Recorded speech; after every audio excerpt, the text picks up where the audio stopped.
school ছুটিৰ পিছত ঘৰলৈ গৈছিল ছাত্ৰী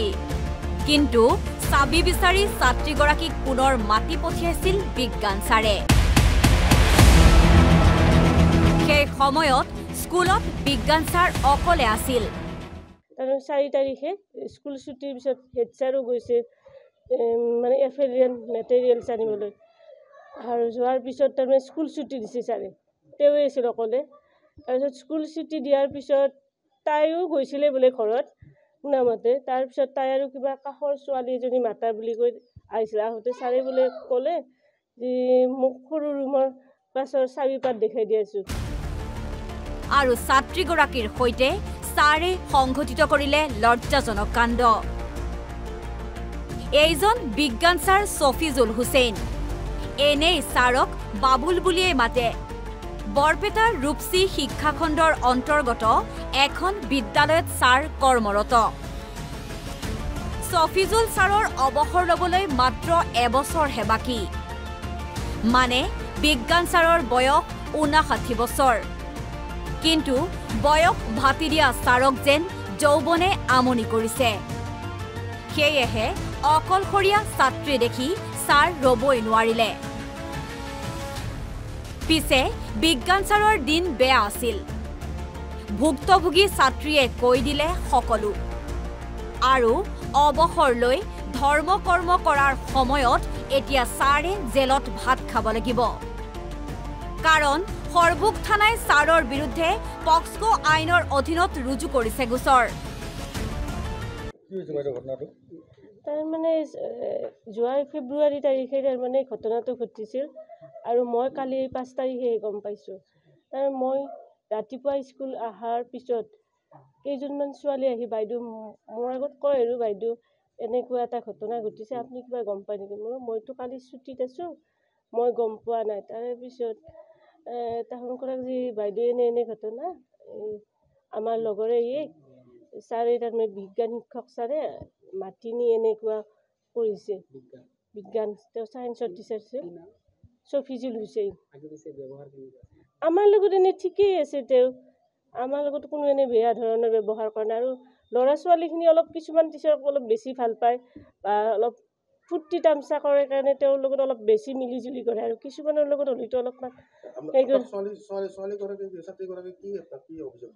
ছোৱালীজনী মানে মোক কোৱা নাই তাৰমানে তাইৰ লগৰ ছোৱালী কেইজন মানে আহি ৰাতিপুৱা মোক কয় আৰু এনেকৈ বাইদেউ স্কুলতে কৰে স্কুলতে তাৰমানে 4 তাৰিখে স্কুল ছুটিৰ পিছত হেড ছাৰো গৈছে মানে এফেৰিয়ান মেটেৰিয়েলছ আনিবলৈ আৰু যোৱাৰ পিছত তাৰমানে স্কুল ছুটি দিছে ছাৰে তেৱে আছিল অকলে তাৰপিছত স্কুল ছুটি দিয়াৰ পিছত তাইও গৈছিলে বোলে ঘৰত শুনামতে তাৰপিছত তাই আৰু কিবা কাষৰ ছোৱালী এজনী মাতা বুলি কৈ আহিছিল আহোঁতে ছাৰে বোলে ক'লে যে মোক সৰু ৰুমৰ পাছৰ চাবিপাত দেখাই দি আছোঁ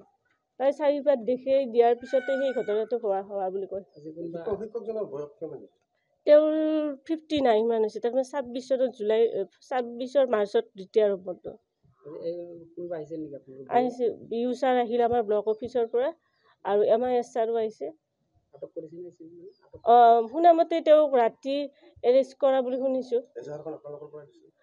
আমাৰ ফালৰ পৰা নহয় তেওঁৰ গাৰ্জেন আছিল ছোৱালীজনীৰ গাৰ্জেন আছিল গাৰ্জেণ্টৰ কথা মতে SMCক লগত লৈ যে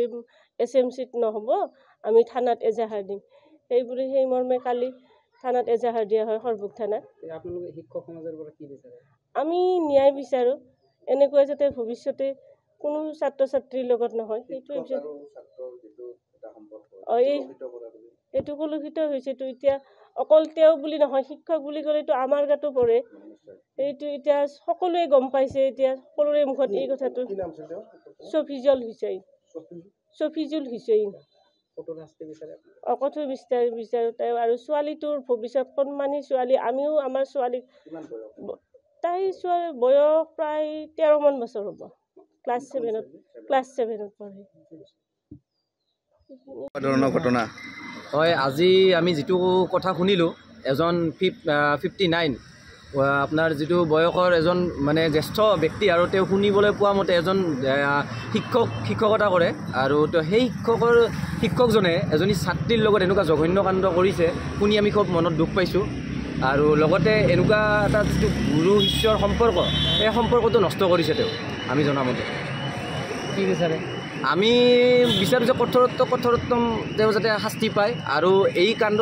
যাতে দুৰ্বৰাই নহয় আৰু এনেকুৱা জঘন্য পাখণ্ডবোৰে যাতে এনেকুৱা আৰু কাম কৰিব নোৱাৰে তাৰ বাবে অলপ যাতে মানে আমাৰ সমাজৰ যিখিনি জ্যেষ্ঠ মানুহবিলাক তেওঁলোকেও জানিব লাগিব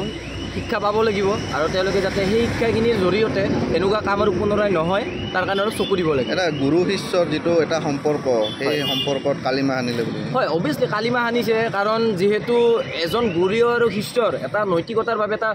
পৰম্পৰাগত সৰুৰ পৰা এটা সেয়া থাকে সম্পৰ্ক থাকে সেই সম্পৰ্ক নষ্ট কৰিছে আৰু কালিমা সানিছে এই কালিমাটো আৰু সেই ছোৱালীজনীৰ এটা দাগ সেই দাগটোতো মোচা খোৱা নাযাব হয়নে নহয়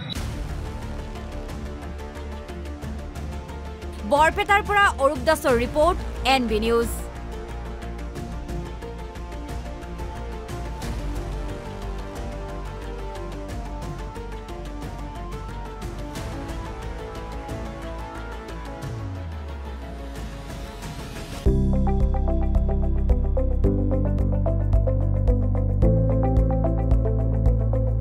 NB নিউজ সহজ সৰল ভাষাত নৱভাৰতৰ কথা